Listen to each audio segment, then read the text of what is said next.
Welcome once again to Off the Shelf Books on Tour. I'm your host, Veronica Andrews.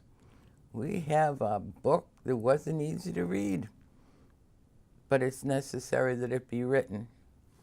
My guest is Daniel Jackson, and I have to ask you, Daniel, is it a photographic essay with stories, or is it stories with a photographic essay? Well, I think each reader will have to decide for him or herself. For me, it started out as a photographic project. And so for me, the photographs are the central part of it, and the stories support the images. But I think for many people, the stories will probably be what engages them initially, at least. And identify with. Yes. A lot of people. I saw in reading the stories people I know, overachievers, those who work so hard to get to the top of the mountain and then shoot themselves in the foot in the last 10 feet, and then they crash and burn. But 2 weeks later, they're back to expecting more of themselves. These insurmountable goals.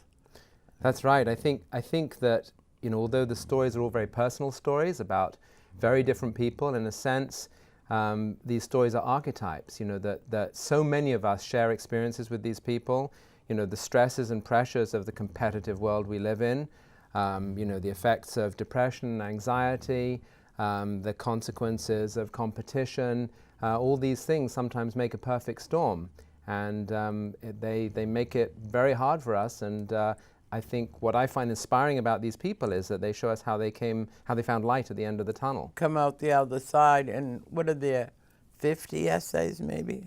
There are 22 essays. 22. They're actually, I should say, they're not essays, they're actually verbatim transcripts. I interviewed these people, and these, although they sometimes read as, they're quite remarkably poetic, I think, but they are actually verbatim. Did they say thank you?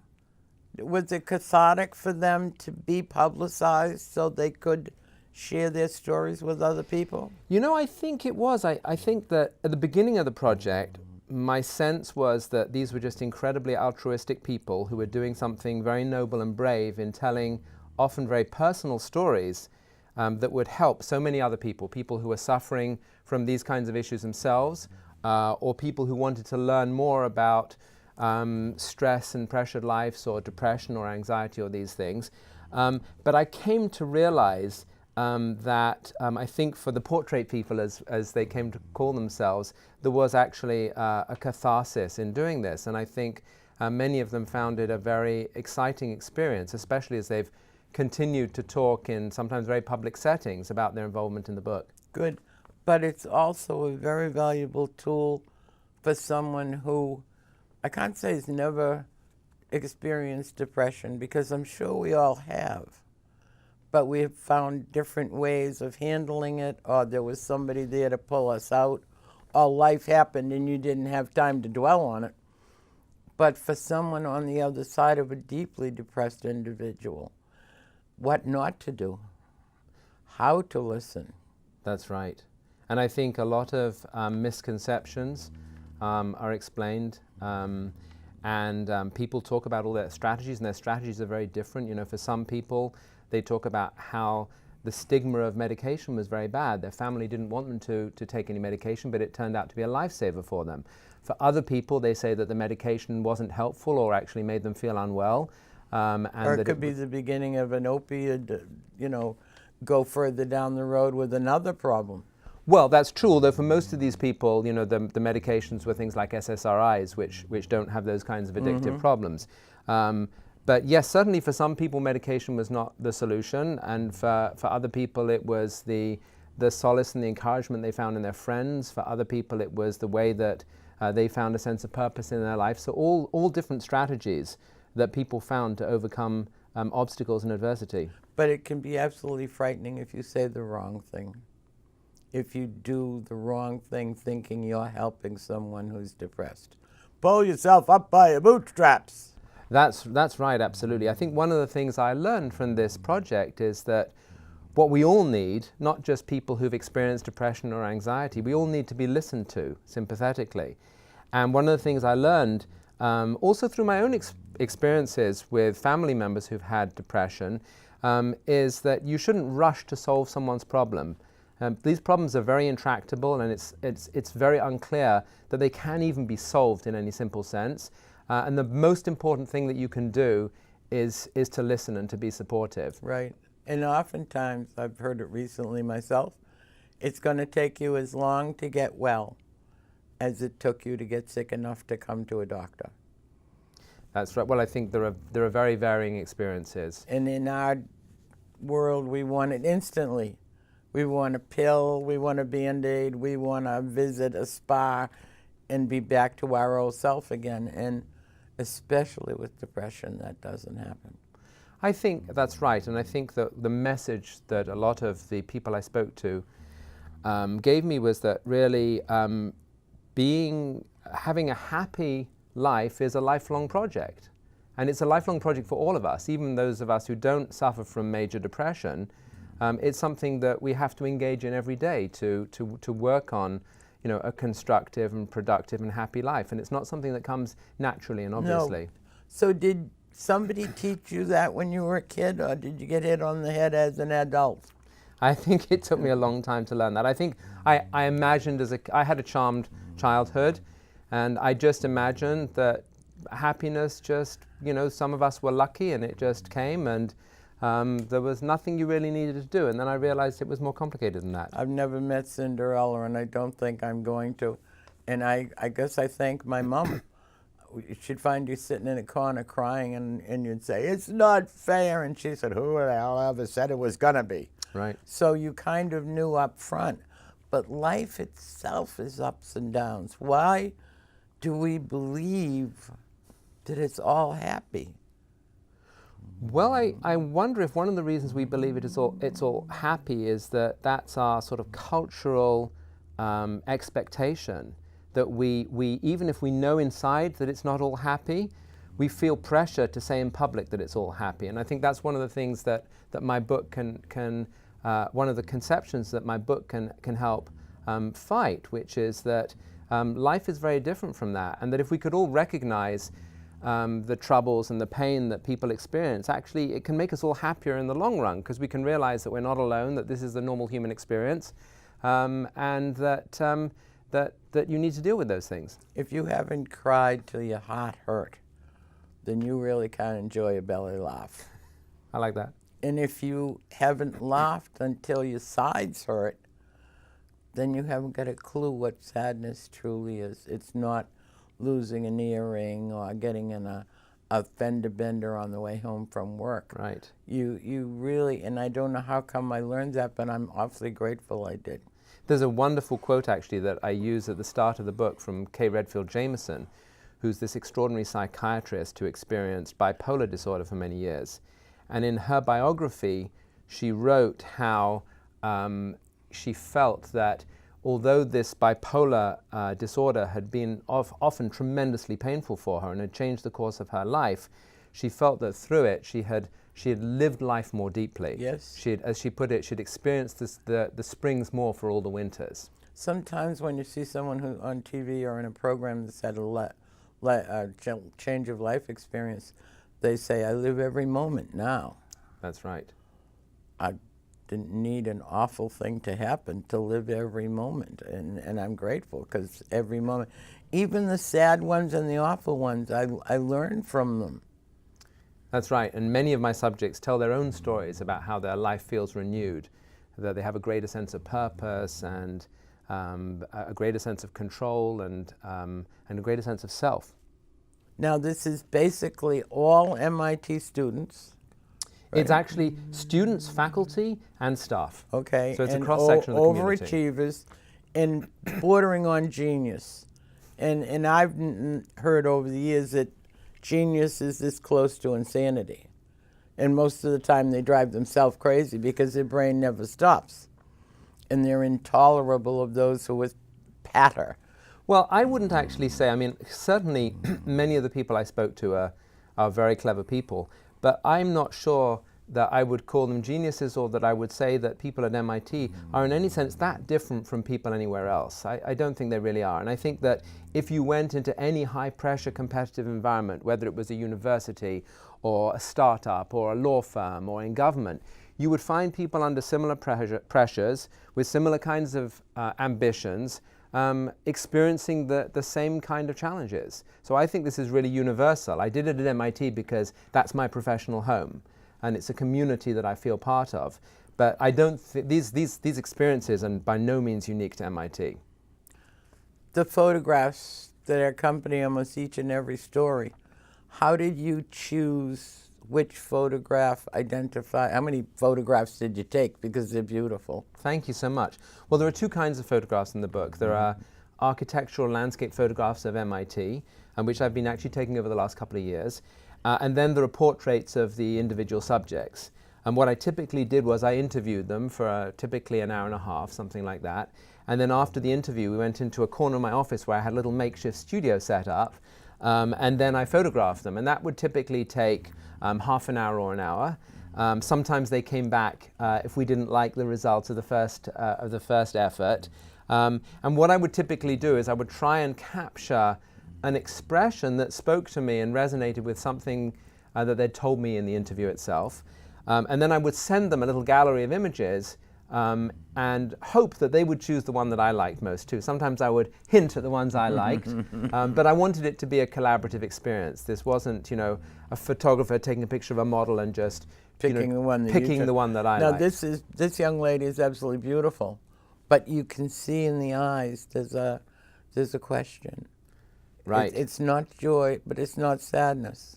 It's sort of somewhere in between. That's right, and I think you see that in a lot of the images, that there's a kind of emotional complexity, but also a kind of at oneness and a calmness with the world. And I think you see that in Satya's eyes, as well as tremendous personal power and stamina. And the other thing I love about, the reason I chose this picture of Satya is I love the way that she's standing with such confidence, and her back is curved in such an elegant way. So that, for me, is what grabbed me in that. We think of that in the Me Too movement that's going on now and encompassing our world, to talk about being depressed about things. The pride as a woman in being a woman and walking straight and tall. You're not a second-class citizen, and I'll take you on if you're ready to take me on. Absolutely. And in fact, there are stories in the book of people that you could call Me Too stories, certainly. The other thing I would say is that a lot of people who've experienced depression or anxiety, they also feel a tremendous sense of shame and stigma. They blame themselves quite unreasonably for what happened to them. And so I think one of the things that happens when they come out from the darkness into the light, as it were, and stand up and they see a photograph of themselves and it goes out in public, it is a source of pride and encouragement to say, I'm actually proud that I had these experiences and I came through, and I'm coping with them, and I hope that will be an inspiration for people reading the book. And there were times when I didn't think I was going to make it, but look at me now. Exactly. And if I can find a way out, you can as well. That's right. Did you self-publish or be published? The book is published by the MIT Press. Oh, okay. In-house? So did you present 100 pictures in manuscript, or just this is what you handed them for publication? So actually, by the time I brought the book to the press to see if they were interested in publishing it, we'd already pretty much, with the participants, chosen all the images. I think there was maybe one or two where there were some last-minute changes, but essentially the book was pretty much finished. They obviously, were very helpful in terms of editing the book and so on, but the photos were done. And how long has it been out in the public?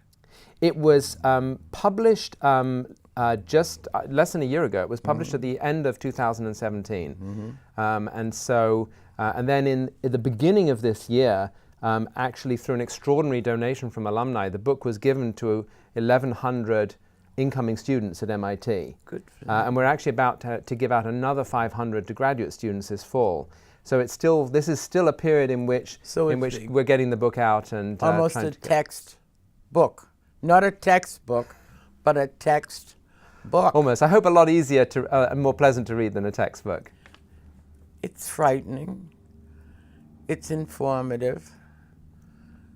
It's heart-wrenching. But there is hope. And you can see people that you know in between the words. And you can flash back to an aunt or a cousin or a neighbor who just won't come out and socialize, who just always finds something. It's not you. You did use your deodorant. It's them. It's a sadness within them that they need the book. Yes, I think this book could be, I hope, tremendously valuable not only to people who are experiencing depression, anxiety, and other similar challenges, but also their friends and family who can understand what this involves and how painful it can be and can be more supportive. And of course all of us, because these people speak with tremendous wisdom about life and meaning and purpose, I think we can all learn a lot about what it means to find a joyful path in life. It was just yesterday, Giselle Bundchen came out with panic attacks, anxiety, and you look at her and everybody thinks she is Cinderella. Right. Right. With everything, beauty, brains, money, Tom Brady, beautiful children, the world at her feet. And yet she suffers terribly from anxiety, panic attacks, and depression at times. Absolutely. I think people often believe that success immunizes you against unhappiness and depression and anxiety. Oh, and I don't it's so find far that from at the all, truth. do you? No, absolutely not. I see phobias, I see fear. Their world, instead of becoming bigger, becomes smaller because they can't go anywhere without being recognized or somebody wanting something or expecting. Well, I think even at lower levels of I'm not talking necessarily just about celebrity, but at lower levels, we all try and achieve success and fulfillment in our lives, but sometimes the very act of trying to achieve something can make you feel smaller and more frustrated, because as you make more and more progress, you inevitably face more obstacles. And you measure your own achievements against larger expectations. So if I'm going to fall and crash and burn, why should I even bother doing it? I'm better alone with a Kleenex box behind a locked door. Not true. Right. Not true at all. That's right. Will you do another such follow-up? I'm definitely going to work on more photography books. I'm definitely pursuing this line of what you might call sort of emotional portraiture. I don't yet know what the next topic will be, but it will be something I hope that will be as exciting as this. Now, who decided on the format? Because it's not a coffee table book, but it doesn't fit easily in a bookcase. Well, actually, so here's what I did. Okay. I actually designed the book myself. Good for you. I'm a little bit of a typography fiend, and so I've always enjoyed doing typographic design. And so when I laid the book out the first time, I looked at all the books on my shelf, and I looked for the largest possible book that was still a standard book size, would fit neatly in a backpack, and would fit on for what me at least was a standard shelf. So maybe it doesn't fit on your shelf, but it fits on my shelf. So it's a 9 inches by 12 inches, which is, as you say, is not a coffee table book. It doesn't need an oversized shelf. It certainly won't fit on a shelf designed for small paperbacks, but it will fit on a regular shelf, and it will fit in a bag. And it doesn't, if you're walking around with it in your arms, it doesn't say, I have a problem and I'm reading this book to solve it. That's right, because it's really not a book about depression from a negative point of view. It's really a book about life and about purpose and joy in life and how to achieve it, and some remarkable people who've had a difficult path but have a lot to teach us about how to reach those goals. And it's amazing how many people pay attention to what you're reading, because I always have a book so that I can be here on Fridays reviewing a book, and I take pride in reading every book. And I've gotten to the point now that I take the cover sheet off. Oh, really? Because people will start conversations about the book I'm reading. Oh, wow. They'll That's want to delightful read hear. it, yeah, which is great, but when I only have 4 days Right. to read the whole 500 pages, I really can't engage in a conversation while my son's at the gym. So people pay attention to what you're reading on the tea, in a coffee shop, you know, interesting. And it starts a lot of conversations, which is good. I will give this to someone who I think is right on the edge, and I'm going to ask them to help me understand and see if that doesn't open a dialogue, which I've not found the key to open up until now. Thank you. That's wonderful. That's really wonderful. If I can say, you know, a friend of mine says a book should be the beginning of a conversation and not the end. So I hope that will be the case. We actually talk to one another. It's not an email. It's not a Twitter. It's not. I think a lot of that is the personalization of our lives, depending on the text and cell phones and emails and Twitter. And I don't think people talk to one another, look into one another's eyes, you know, check expression. You can get into so much trouble in an email. We'll now break, and Daniel will come back and read us a portion of the book so you can judge for yourself what a good writer or a good reporter you are. Back in a minute.